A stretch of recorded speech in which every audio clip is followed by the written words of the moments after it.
If you were on the internet in April 2019, chances are you've seen this photo. It's computer scientist Katie Bauman's reaction when her team captured the first ever image of a black hole. Soon after Bauman went viral, a Wikipedia editor drafted her biography. But that same day, the page was almost pulled by another editor who thought she wasn't notable enough. Now, if Katie Bauman had been a 29-year-old man, would there have been this issue of nominating it for deletion? To answer this question, you have to know where Wikipedia pages come from. Pages on the site are all written by a volunteer community that now numbers over 143,000.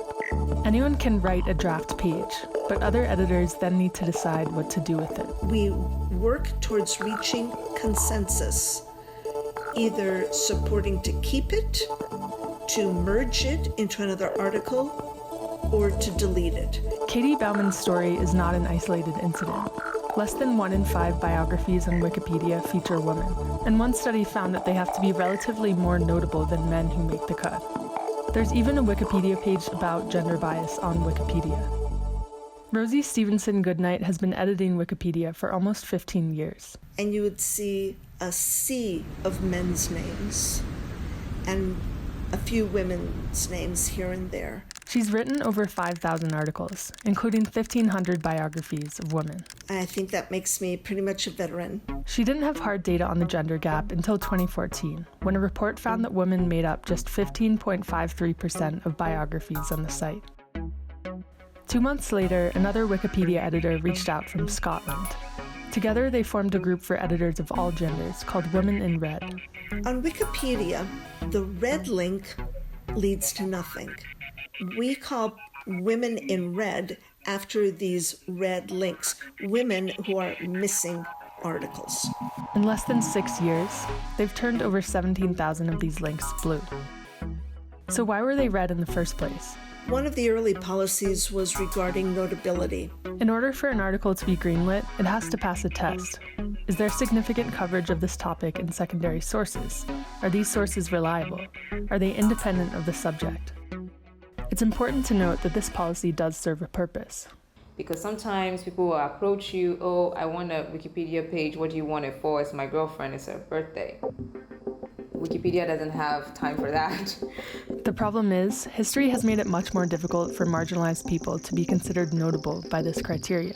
Information about men is much more readily available in large quantities than it is about women. So if the historians weren't writing history books, if the textbook editors weren't including women, if the journalists weren't profiling women, then we don't have the sources that we could add into a Wikipedia article. But the good news is that barriers that used to silence these stories are less powerful today. Us journalists can also help by citing more women in our stories. And anyone can edit Wikipedia, even though 90% of those who choose to are male, and less than 1% in the US identify as Black or African American. I think one thing that brought me was the fact that I could contribute and I was allowed to contribute, because that would have been the only thing that stopped me. Sandister Tay won the Wikimedian of the Year award in 2020 for mobilizing a community of Wikipedia editors in her home country of Ghana. And it's just because you're trying to build a sum of human knowledge, and you can't do that if you exclude people. Part of that is building an environment where everyone feels like they belong. A Wikimedia Foundation survey in 2018 found that 14% of women said they faced harassment or a general lack of support on the site. Some even said that they were sent porn. Last month, Wikimedia released its first universal code of conduct across all languages and projects. More than 1,500 Wikipedia volunteers were involved. This is the precedent and what will be needed to ensure that any negative behaviors are addressed, and people that want to be a part of Wikipedia know that it's a place where they can be heard, be welcomed, and participate. Our Wikipedia editing community is a reflection of the world, right? And 50% of the world is women. So that certainly should be a goal that we should be striving for. To help bring in more editors, groups like Art and Feminism are organizing themed editathons like this all over the world. But my general philosophy for Wikipedia teaching is do it as quickly as possible so that everybody can just get their hands dirty, get right in there. Because I think it's the best way to learn on Wikipedia. You don't need to know all the rules up front. The first step is simple: make a Wikipedia account. From there, you can improve articles or write new drafts. That's all. Wikipedia thrives on people who are just interested and dedicated to sharing knowledge and sharing information.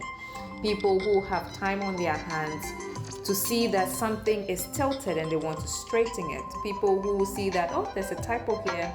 If I fix it, it will help somebody understand this passage or this paragraph better. Just know we were all new at one time. Just do it. If you're not ready to edit, you can start by adding names to Women in Red's red lists. We need you and your next door neighbor and my next door neighbor and somebody else's next door neighbor in some other country to kind of help in all these different areas.